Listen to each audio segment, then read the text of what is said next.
Hello everyone and welcome back to the Belgian Beer Brothers channel. Cedric here in Antwerp with yet another brew review, and today we are going for number 6 in this advent calendar, which means we are already a quarter through. Today is also Sinterklaas in our regions, Belgium, Holland. So let's see if they have a Sinterklaas beer again like a few years ago. Number 6 right here. Another black top can. A lot of Dutch. Ooh. Futurum. Barley wine blended Scotch whiskey. Holy smokes. Yesterday 12.3%. Now we have 11.5%. An alchemist experiment. Full barley wine subtly enriched with Chivas Regal 12 for a velvety soft depth. Signed by Martin, chemist. Your future is a precious gift. Don't waste it on beer. That doesn't matter. Carpe Futurum. Seize the future. Barley wine blended Scotch whiskey, water, barley, Chivas Regal 12, hop, herbs and yeast. Lovely label again. It's a bit hard to read with the dark gold on black, but I love the black and purple or black and pink combination. And the Erlenmeyer background. And this is by Brewery, the Toekomst, or the future in English, but Brouwerij de Toekomst. I think I've only had one beer of the Toekomst, and that was probably last year because of Mr. Hop. So yeah, let's see what this tells us. All these heavy hitters at once.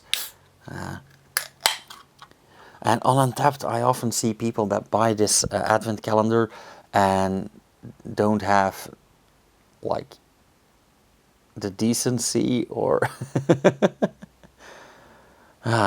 to wait until December. And I often see like this one was delivered November 23rd, I believe, or a bit earlier, early in November.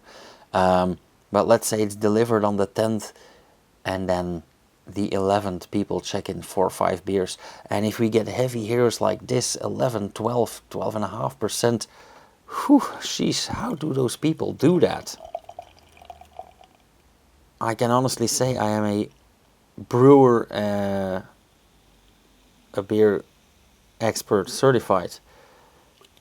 I have 23 years experience in hospitality, and I am a very well taught taster.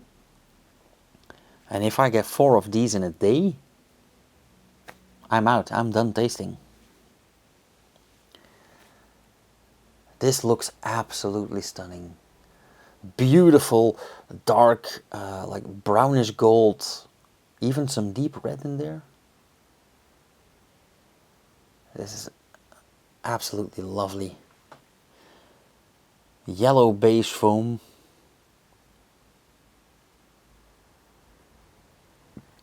Quite a bit of foam. Medium-sized bubbles. Nice density.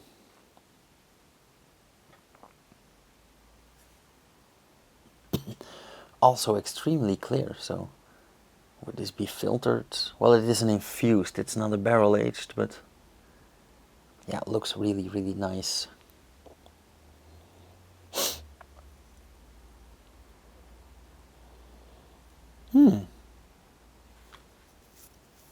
The aroma is thin, but very pleasant.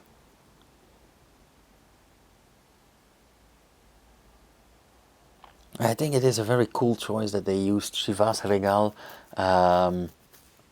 which is like not on the cheap side at all, and also a very well-known name brand. Whether you love it or hate it, that's another discussion. But it is absolutely something to put on your label, as they did. Quite sweet, quite caramelly.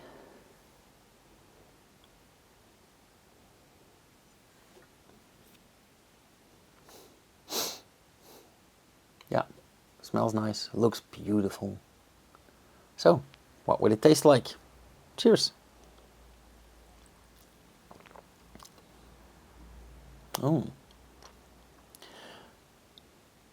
Surprisingly thin. Well, it is a barley wine, it's not a quadruple, and those are by definition a bit thinner, but it's not sticky, it's not sugary, it's not thick, it is pleasant in mouthfeel, it is, yeah, not watery, but it is relatively thin, not very highly carbonated.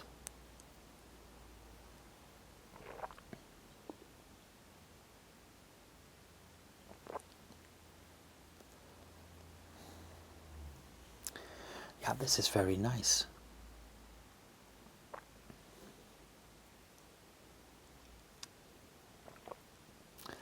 This is very boozy, and yo, if you're watching, I'm quite sure that you will love this. It is an 11.5. Yeah, so right up your alley, and it is quite sharp. It is quite boozy, very, very alcoholic, very ethanol forward, but very warming as well. Like a perfect Christmas beer, a bit on the strong side to my liking. But again, de goût et de couleur, on ne discute pas. Yeah, very well made as well. And that is the beauty of these infusions. It takes a lot less time and it's way more accurate for your trial and error process. And the result is way easier to replicate because you have a decent beer, a decent, in this case, like a cognac, for example, and you know the quality of both and you know what the result is going to be. You don't have changing wood conditions for the barrels, for example.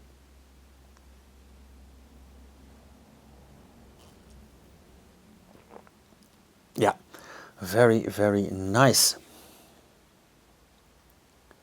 The after flavor is also really cool. Very warming. The ethanol, the alcohol really lingers, but I think that is a main characteristic of this beer in particular.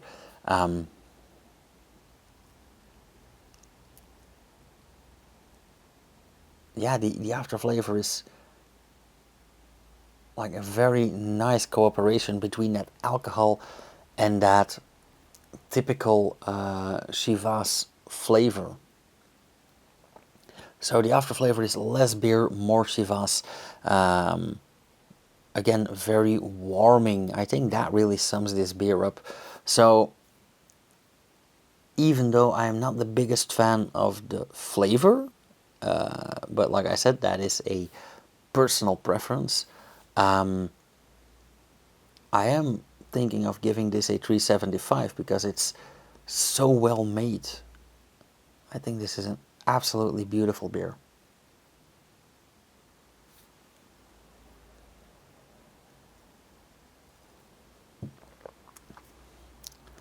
Okay,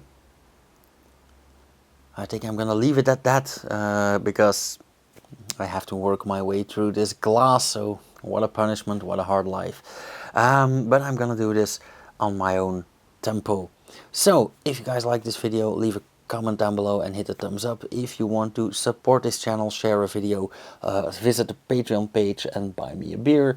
And if you want to get notified from for everything that I upload, that would be hitting the bell icon after you subscribe.